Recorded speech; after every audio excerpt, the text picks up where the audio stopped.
The big breaking story right now, Russia will radically reduce its military activity in northern Ukraine, including near the capital Kyiv and the other city of Chernihiv after a breakthrough in talks in Istanbul. Moscow's negotiators giving that news right now. Vishnu Shom continues to be with us on that big story. We're also being joined by Bogdan Nahailo, the acting chief editor of the Kyiv Post. Mr. Nahailo, your first reactions to the developments out of Istanbul right now. Do you believe these are significant? No, I don't think it's significant. Listen, don't be taken in by Russian propaganda. The Russians have invaded Ukraine.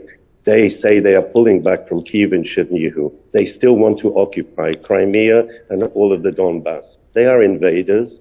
They are killing thousands of my people. They are bombing my cities. And the fact that they are now peace agents of peace, you Indians shouldn't be taken in by this. You should know that this is much more serious. Who is going to pay for the reparation? Mr. Nahailo, my question to you at this point would be, is this Russia... Listen to me. Yes. I heard your Russian propagandists. Listen to me for a second. It is Russians and Russian speakers fighting Russian invaders. Your propagandists before me gave the impression that it was liberating Russian speakers. Rubbish. Why do you have such people on your program? No. Sir, you're misunderstanding. No. You're misunderstanding entirely. We aren't propagandists, and neither do we get guests who are propagandists. There are different perspectives. But let me, sir. Why don't you try to be objective? We are objective, and we don't need you to tell us about objectivity. You do need me. But listen, I'm asking you a question. If you have a perspective, do please share that with us. And the question is this: do you see this as being a start to a peace? We understand the point that you're talking about, continued fighting in Donbass. Don't lecture me. Listen to what I have to say. I've waited long enough to get on here. I want to say to you that Russia is about to collapse under sanctions, under the fact that 18,000 of its people have been killed in action. Putin is in deep shit, as we say in England. And so they have to make the impression that they are going for peace now. Russia is in big problems. The West is united against it. You guys are sitting on the fence as usual, but you yourselves know that there is a crazy man in the Kremlin with his finger on the nuclear button, which is also a threat to you and to China and Pakistan. So let's be fair and think about what's actually happening. Right. Russia is having serious problems. It's not won an easy blitzkrieg war in 3 days. Right. It wants a face-saving way out. It's in deep trouble. Right, so let's talk about that. Let's talk, sir, exactly about what you are talking about. Russia may be looking for a face-saving way out of this. Firstly, assuming for a moment that they're going to pay for the damage. Sir, let me ask the questions. I understand you're emotional at this stage, but your perspective is really important. Your perspective is very important. We don't speak for the government of India. We are independent journalists. You buy arms from Moscow. You buy arms from this interview from the country that can is only take place if you answer questions that I'm asking you. Don't try to be neutral. You are an accomplice. We don't speak for anybody. We are independent journalists. All right. You do. Sir, you do. Very regrettably, sir. Regrettably, sir, this interview has to end because you're not willing to take questions. I'm sorry, sir. This interview ends right now. We are trying to ask questions. You aren't willing to answer those questions at all. Right. But Ankita, what I do actually want to move on to over here is to look, in fact, at a map. And if we could just bring the map up, I want to actually talk about what might in fact be a very important step forward in the path to peace. Now, what we actually see, let's bring the map up behind, right? So what you can actually see, these are the boundaries of Ukraine that you see on your screen right now. The areas in white are areas where Russian forces have actually been dominating. These are areas which the Russian forces have held. Now, within all of these areas, there are parts which have been deeply contested. But in just the last 24 hours plus or so, in the area to the west of Kyiv and to the area well to the east of Kyiv, in Trostyanets and in the Irpin region, what we do actually see are a huge sign of a fight back by Ukrainian forces. And the liberation of Irpin is particularly significant. Why? Because part of the strategy of Russia was to encircle the capital Kyiv. And the policy of encircling is something which they've been trying to do, laying a siege all across the area. Irpin was actually key to this, because if Russian forces were to continue to add to the area that they hold presently outside Kyiv, then it would have been a further problem for Kyiv itself. So if this area has been liberated, then, and these areas over here, let's just zoom in for a moment, the areas over here to the north of Irpin remain contested as well, because there is Ukrainian counter-offensives in this area. If you look to the east of Kyiv, zoom in over here, because what I want to show are these areas over here. These continue to be contested by Ukraine. Zoom in if you can. Zoom in on the camera, please. Zoom in on this shot so that I can actually show this. Right. These are areas which are contested as well. And so the Ukrainian counterattack happens over here. Now, what our previous guest was actually talking about, if we just zoom out over here, is this area. This area is, zoom out of this, please. This area is actually the Donbass area. This area is the Donbass area. These are the areas where a great deal of, this is the area which is a separatist area. Russian separatists control this. There is the two cities of Donetsk and Lugansk in this particular area. Vladimir Putin has declared the independence of these areas. Ukraine has always said that this is territory which is entirely theirs. Now, it is along this front, it is broadly along this front, right? And I'm just sort of going along. That's where the bulk of Ukrainian forces are deployed, and that is where the Russians are actually trying to move in. The Russians are trying to come in this direction, west. The Ukrainians are holding the line. Russia actually at this juncture saying that, look, we need to move our forces potentially away from the Kyiv area, means that they might try and consolidate their forces over here. In other words, possibly encircle the Ukrainian forces who are deployed in this particular region by coming in this direction, and to try and cut them off. If they are able to do this, then their hold over this entire area, the Donbass region, which they seek to expand somewhat westwards, gets further consolidated. So that's what is one aspect of this. Another key aspect of this is something we were saying. Despite the siege of cities like Kyiv, or of towns like Irpin, which has now been liberated, or of Trostyanets, or of Kherson, or of Mariupol, the fighting by the Ukrainians has been quite something in these areas. They continue to take out Russian tanks, soldiers, and armored personnel carriers. So despite the siege, I mean, these are areas which have been encircled, the Ukrainians continue to fight.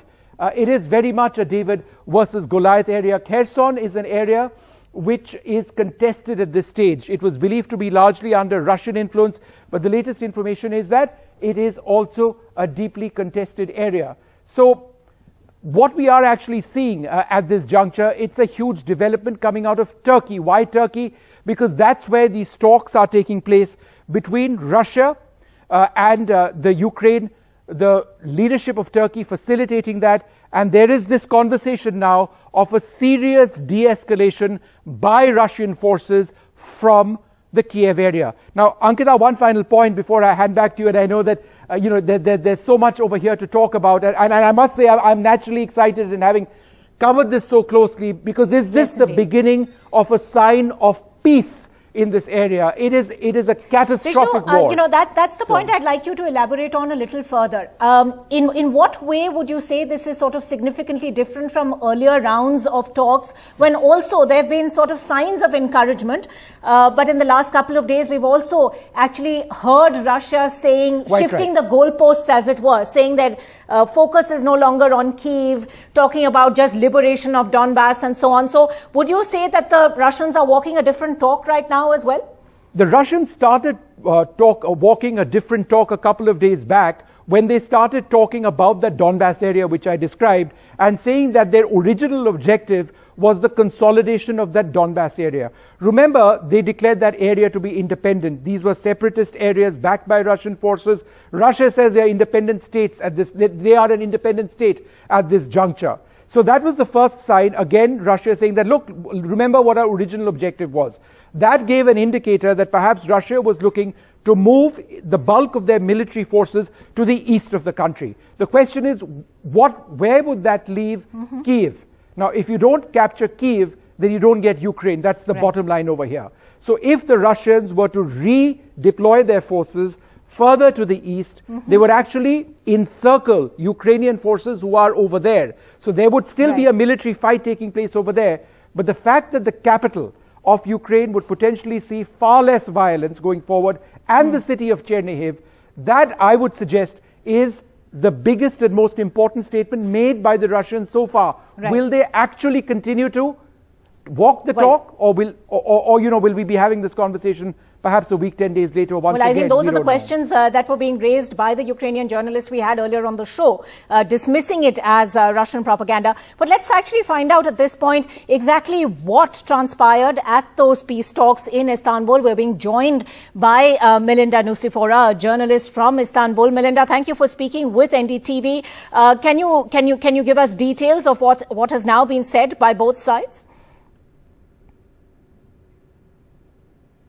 Well, this has been a very interesting development because unlike previous negotiations when both sides have wrapped up the talks saying that it's been a very difficult day of discussions, today we had the Russian and the Ukrainian delegation leaving the meeting saying it was constructive. And we also heard from the Turkish Foreign Minister, Mevlut Çavuşoğlu, saying that this is the most progress that the delegations have made to this point. So all signs are pointing towards very positive outcomes in the next short while. What we know is that Ukraine has agreed to set up a security guarantee agreement, and that would allow up to 8 other countries, including Turkey, the US, France, Canada, and Poland, to be guarantor countries. What that means is that if an aggressor comes in and attacks Ukraine, they have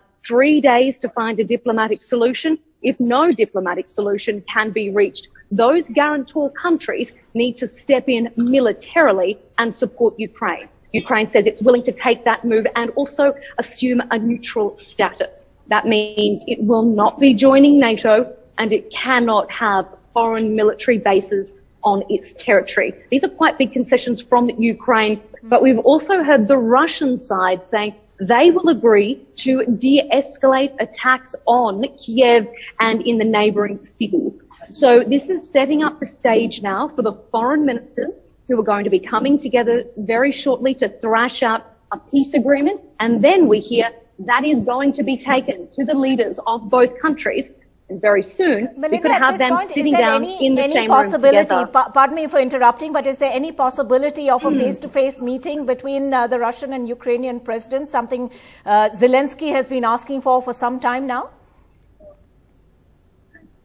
It does seem like that. It does seem that that could be where we're getting to. Once the foreign ministers agree on the wording of this de-escalation agreement, once they've agreed to the actual formulation of what it will say, they're going to take it to their leaders. If they approve, we do expect to see the leaders of Russia and Ukraine sitting down in the same room together discussing this agreement. The foreign minister of Turkey says that could happen soon.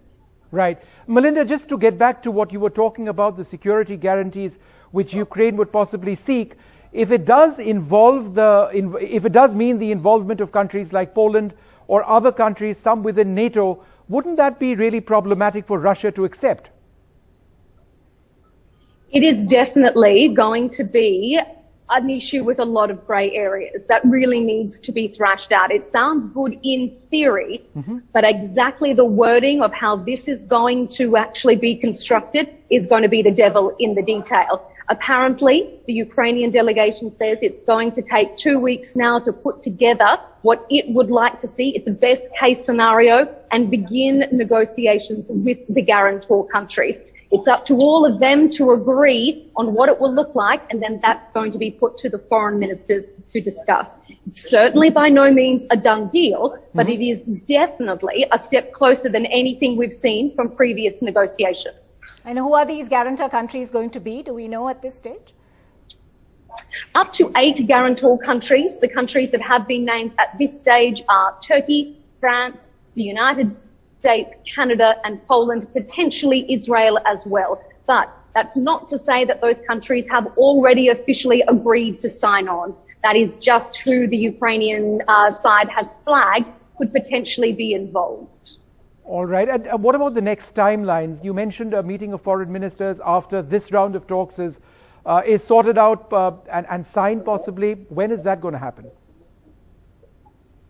We don't know when the foreign ministers are going to meet. The Turkish Foreign Minister Mevlut Çavuşoğlu said he expects it to happen soon. But what soon means is anyone's guess, especially as you have this conflict continuing to rage. They want it sooner rather than later. I should mention this was supposed to be a 2-day set of talks. We're still not 100% sure that the second day will proceed now that we've had this announcement after day one. Right.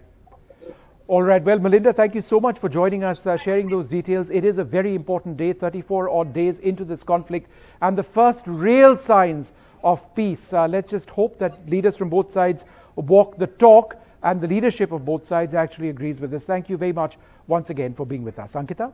We will take a very quick break at this point. Be back with lots more in just a moment.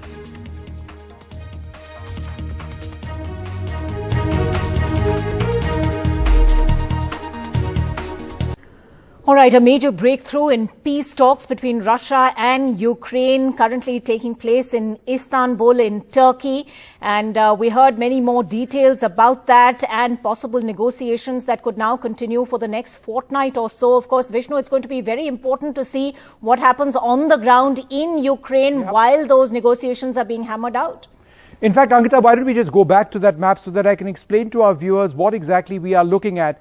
So this is, it's a map of Ukraine showing a couple of areas which have assumed a great deal of significance in the last 24 to 48 hours or so. Now, this is Kyiv. What the Russians are now saying is that they're going to de-escalate tensions over here in Kyiv. There's been a great deal of fighting over here, the capital of the Ukraine. It's been surrounded in the north, but it's not been surrounded in the south, and areas to the west and to the east are contested areas. In other words, the Ukrainians are fighting over here, and Irpin has actually been liberated, which is huge, absolutely, in terms of the relative capabilities of the Ukrainian forces, the size of the Ukrainian forces, and compare it with the Russians. The fact that these areas are contested, Irpin has been liberated, is absolutely huge in the context of this war. These forces in all of these areas, in white are areas where the Russians have actually come in. The sense is that on the basis of what the Russian statements have been, they would start redeploying a lot of these forces to this area over here, which is the Donbass region. And I just needed a map out to show what the Donbass region is, because what Russia is trying to do after declaring the independence of the Donbass region is to push this area, this entire area, westwards. And this is where the Ukrainians are fighting along a front. So the bulk of Ukraine's forces are actually deployed in a front in this entire area, trying to prevent Russian forces from moving in this direction.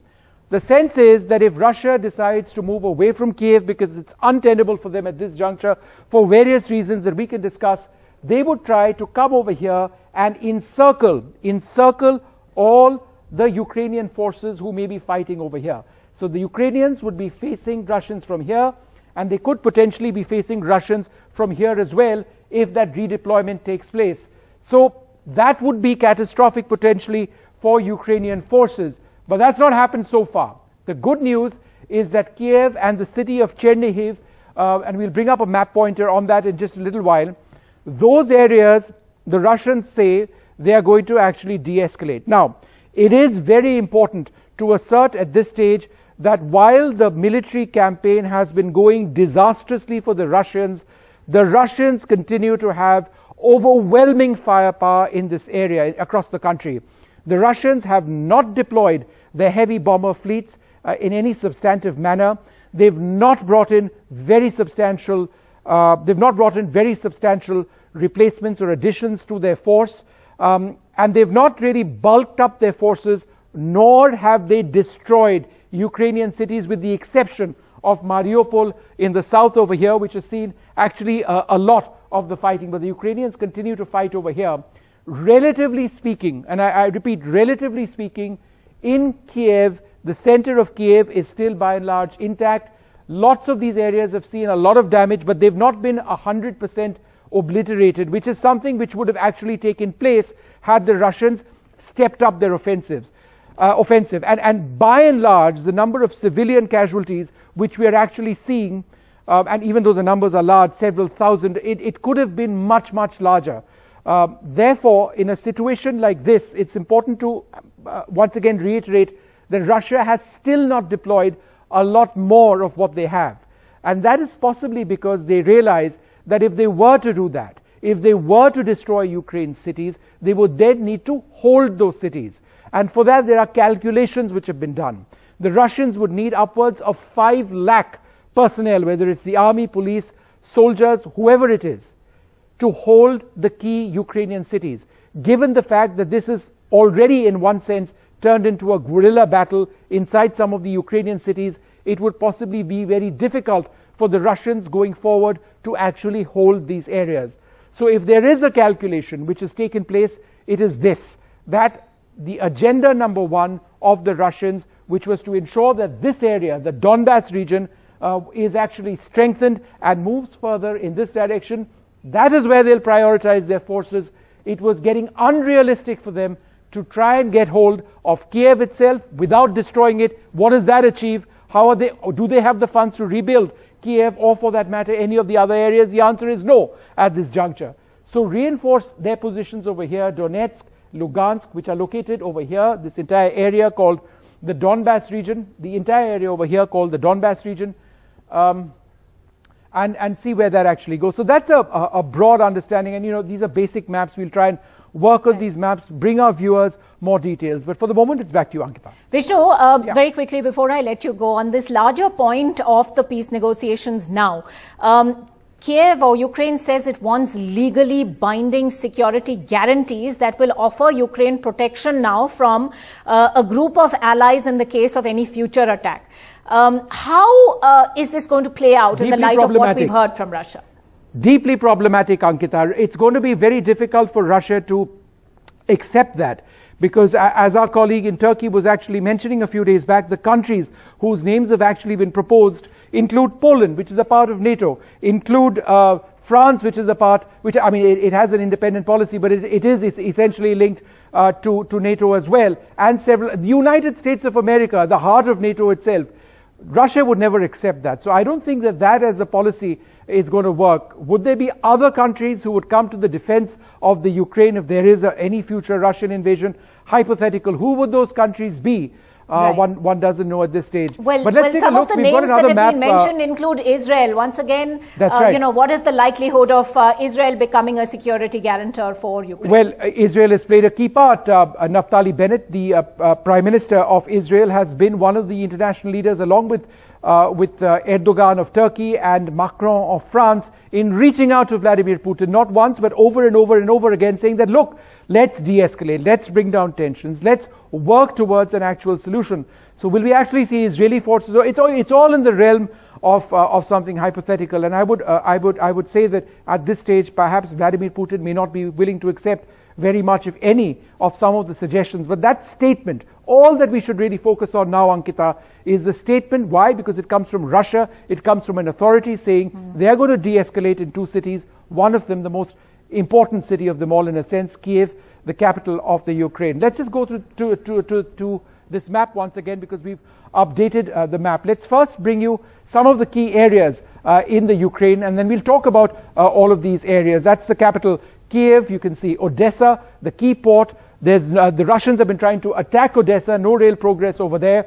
Mariupol. The story of Mariupol, absolutely remarkable. It is a city under siege, because remember, this is an area, the Crimea, which was taken over by the Russians in 2014, and so the Russians are very heavily built up over here militarily. They have been fighting over here against the Ukrainian city of Mariupol, which has also seen that siege taking place from the north. But the Ukrainians continue to fight in Mariupol. But of all the cities which have seen damage in this war in the Ukraine, I would suggest that it's Mariupol which has been worst hit. Odessa is where, and it's the biggest port in Russia, I beg your pardon, in Ukraine. It's where the Russian forces are now trying to get to. But again, we haven't seen that level of damage which has taken place. The Ukrainian defenses of Odessa have been fairly strong. And en route to Odessa, there is the Battle of Kherson, which is taking place, another important city, again under siege, but again over here, despite the fact that there were reports that the Russians had more or less taken over Kherson, it is now considered disputed. In other words, there is a strong counterattack taking place as far as the Ukrainians are concerned. And again, just look at the white areas. These are Russian-influenced areas, and there is a fight which is happening in the middle. Again, the siege of these cities hasn't worked out quite in the way that the Russians would have wanted. Another key area, Sumy to the north, this is an area which has seen extensive Russian bombing, and of course Kyiv. So let's talk about Kyiv for a moment. Let's focus over here. The lines that you see over here, these lines are areas which are contested areas. In other words, despite there being Russian military forces over here, we are actually seeing the Ukrainians push into a lot of these areas, and to the west of Kyiv as well. Again, these lines indicate areas where there has been a counterattack. The goal of the Russians has been to strategically encircle Kyiv completely, right? They've not been able to do that. They've not been able to bring in forces to the south of Kyiv, and the fighting and to the east of Kyiv, as I've been reporting, as we've been seeing over here, remains intense. So that's where the Russians have actually been stuck. So now let's move to the next page, and this is the Donbass region that we've been talking about. Let's zoom in over here. This is so very important now because Donbass is absolutely critical. Donbass is absolutely critical to where this entire battle is actually going. The war is actually going. Remember, this is an area, and there are two cities over here, Donetsk and Lugansk. Russia has always said that these are separate from Ukraine. That's been the heart of the fight between the Ukraine and Russia since 2014. In the last couple of weeks, Putin has gone to the extent of saying that this entire area is now independent on the basis of their own will, etc., etc. These are Russian-speaking areas, and therefore there is an affinity to Russia that needs to be said. But there is what is effectively a line of actual control. I mean, to use the words that we use over here in this entire area, the Ukrainians hold one part of the line, the Russians hold the other part of the line. Russia trying to move in this direction to consolidate their hold, perhaps push it more in this particular area. The Russians may want to do that because they are stretched. They are stretched in Kyiv militarily. They are stretched in the Sumy area, south of Sumy as well. The fighting continues in Mariupol. No progress as far as Odessa to the south is actually concerned. So what do the Russian forces at this juncture want to do? They want to go back to their core area and their core concern, which is the Donbass region over here. Remember, this is the area that Vladimir Putin had initially said was what Russia really wanted to focus on. That rhetoric has in fact come back in the last couple of weeks. One final point, last 1 week or so, when they're saying that, look, Donbass is where we need to focus. One final point, Irpin, Trostianets, Kherson, three areas which have seen extensive fighting in the last 24 to 48 years. Irpin has been liberated. It's been liberated from the Russians. That is absolutely critical. Without Irpin, the sense is that Kyiv is much more secure right now. South of Sumy, Trostianets is an area, it's a city, it's a town city, which has now been liberated as well. So the Ukrainians really taking the fight, and perhaps the Russians reorganizing their forces to move elsewhere to this area as I have been describing. Let's move to the next couple of important points. Now, part of the Ukrainian defense of their own country, and the fact, and this is important, that this entire area is disputed airspace. In other words, the Russian Air Force doesn't control the skies over the Ukraine, not even 34 days after the war began. The fact that the Russians have been unable to do that, the fact that the Ukrainians actually have an air force which is flying, they've certainly got surface-to-air missile units over here, is partly because the Ukrainians have been given world-class weapon systems. What you're going to see now is the Starstreak surface-to-air missile system. It's the fastest missile of its class in the world. It can be fired from the shoulder of soldiers, as you can see. It flies at a speed of upwards of Mach 3 or 3 times the speed of sound. It can be mounted on vehicles as well. This is slow motion. And you know what's interesting, as you can see, it's got projectiles. It's got 3 projectiles on the head of the missile itself. These are made of tungsten. And this missile, actually, these projectiles come off the body of the missile as it is actually used to blow up a particular helicopter or an aircraft. It's spoof-free. In other words, countermeasure systems used by helicopters or used by aircraft are relatively less effective, if at all effective, against this particular weapon system. The Ukrainians have just been trained to use this, and it's already been deployed in the fight. Ankita. All right. Vishnu, thanks very much for that very comprehensive roundup. We will take a very quick break. All the other news of the day when we return in just a moment.